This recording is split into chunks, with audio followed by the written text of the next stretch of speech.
কাঁচা আম দিয়ে টক মিষ্টি ঝাল আমসত্ব কীভাবে বানাবেন দেখে নিন। ফার্স্টে আমি আমটা কেটে নিয়েছি।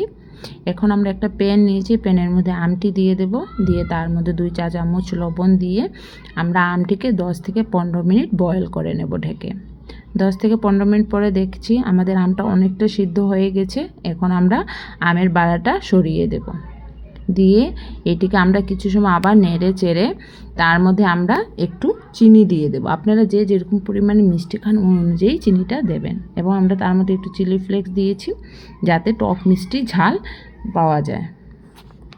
এটিকে আবার কিছু সময় নেড়ে নেওয়ার পর আমরা এর মধ্যে একটু জিরে এবং জৈন দিয়েছি। এটা সবাই দেয় না আমসত্ত্বতে, বাট আমি দিয়েছি কারণ আমার ভালো লাগে। এখন আমরা স্টিলের থাল নিয়েছি, তার মধ্যে আগে একটু তেল ছড়িয়ে দিয়ে এখন আমরা আমের মিশ্রণটা ছড়িয়ে দেব। এক এক করে এইভাবে আমরা সব থালটির মধ্যেই আমের মিশ্রণটা ছড়িয়ে দেব।